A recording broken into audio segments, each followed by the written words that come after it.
So I grew up in LA, and then in the middle of 5th grade, our family moved up to the Bay Area. It was my dad's new job. And around this time, I really found a passion for fashion design. So I had all these binders full of evening gown designs and sketches, and I had never taken an art class before, but it's something that innately came out. I just had all this creativity. My predestined path by my father was to be a doctor, and for my sister, he wanted her to be a lawyer, because in the Asian American culture, you're not successful unless you're a doctor, lawyer, accountant, or engineer. Like, it's very, very structured. And I just had no passion for the medical field. I mean, some people are meant to be doctors. My heart wasn't there. I got the grades. I ended up graduating with an honors in biology from Whittier College from a full ride scholarship, but I did not love it. When I was 16, I found Pilates on TV. It was an infomercial, Mari Windsor Pilates, and I fell in love with how you could do it at home and really just do it for yourself. Because my dad had coached me in tennis growing up since I was 6, and though I did become really good, I was on the varsity tennis team all 4 years throughout high school. I was captain for 3 years. I did not love it at all. In fact, I feared it. My coach was mean to me, and I was just never good enough. And it was always about beating people, competing against people. And so I did not love tennis for fitness or for anything. It wasn't a game to me. It was just terrible. But when I found Pilates, I found that I was just competing against myself, learning how to become a better version of myself every single day. So in 2009, that's when I graduated from Whittier College, and I was looking for my first job. I landed a fashion buying position on the East Coast. So I was going to Whittier College in LA. I was teaching quite a few classes at the time, and if you've ever taken a group fitness class, you know that you create relationships with these people that you meet every Tuesday and Thursday night at 7:30 at the gym. They become your friends. So when you have to move away, you're losing a lot of friends. So I thought that the best way to stay connected with them was to put up a YouTube video just for them so they could still do Pilates with me even though I wasn't there. Little did I know that that video would go beyond the 30 people in the room, and people across the internet started sharing it, commenting, asking me for all sorts of new videos. And I didn't even know what YouTube was in 2009. It really was just a video sharing platform for your friends and family. And then I started posting videos once every 3 months. I wasn't really consistent. And then once I quit my job because, for other reasons, one of my yoga bags made into Shape magazine, because I was still designing on the side no matter what. I'm always designing. I took that as a sign to quit. I ended up developing yoga bags full-time and also blogging and YouTubing a lot more, and that's when the channel started to really grow. And now, I can't believe it, but we just partnered with 24 Hour Fitness to bring Pop Pilates, my own format, to all gyms across the whole United States alongside Zumba and Turbo Kickboxing, so it's really been a dream come true.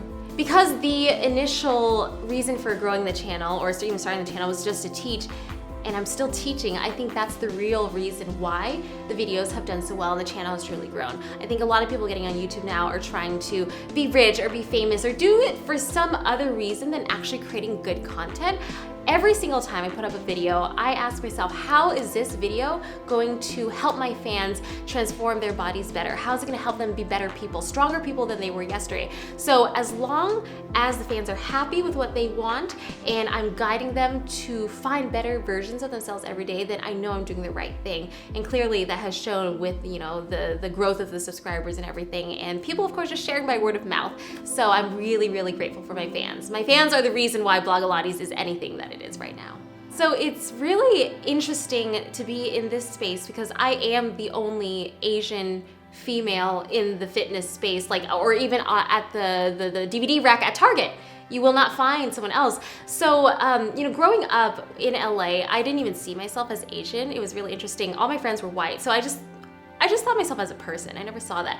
But when I moved up to the Bay Area, it was a very dense Asian population. I remember walking into my first assembly, everyone had black hair, and it stunned me because I had never seen it like that. But because I moved up there, I began to love my culture. I'm Vietnamese Chinese, and I became, president of the Vietnamese Student Association, and really learned how to embrace that. So I think it is so cool that I am breaking that stereotype. I didn't go out meaning to break the stereotype, but now that it's there, I'm embracing it, and I want people to know that Asians can do whatever they want. They don't have to be doctors or quiet or be good at math. They're just like anyone else, and you just need to find who you are inside and truly go forward with it like crazy hard and just show the world what you have.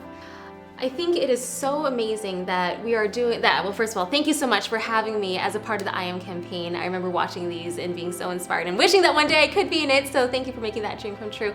I think it is so amazing to showcase Asian Americans who have been able to follow their dreams and do these things that maybe our parents couldn't have done. And maybe that's why they do box us in, because they feel like we need to be financially stable and we need to be safe because they came to this country to, fight for this freedom for us to succeed.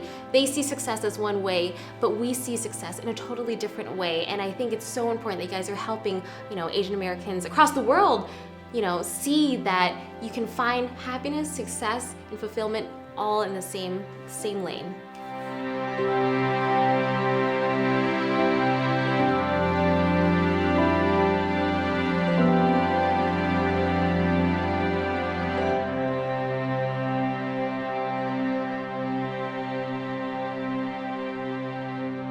I'm doing my best to push myself as an actor and push myself as an Asian American actor to get myself out there and represent the community in a positive way.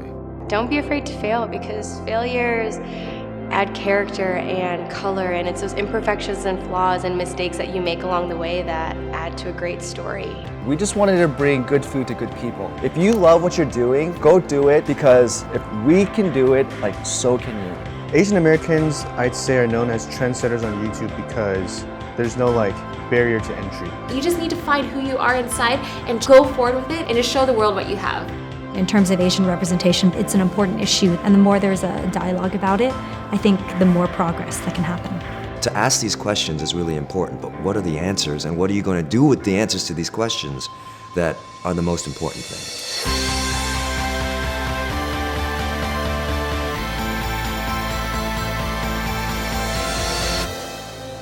I think that's the only way to change anything, is to just take it and change it yourself.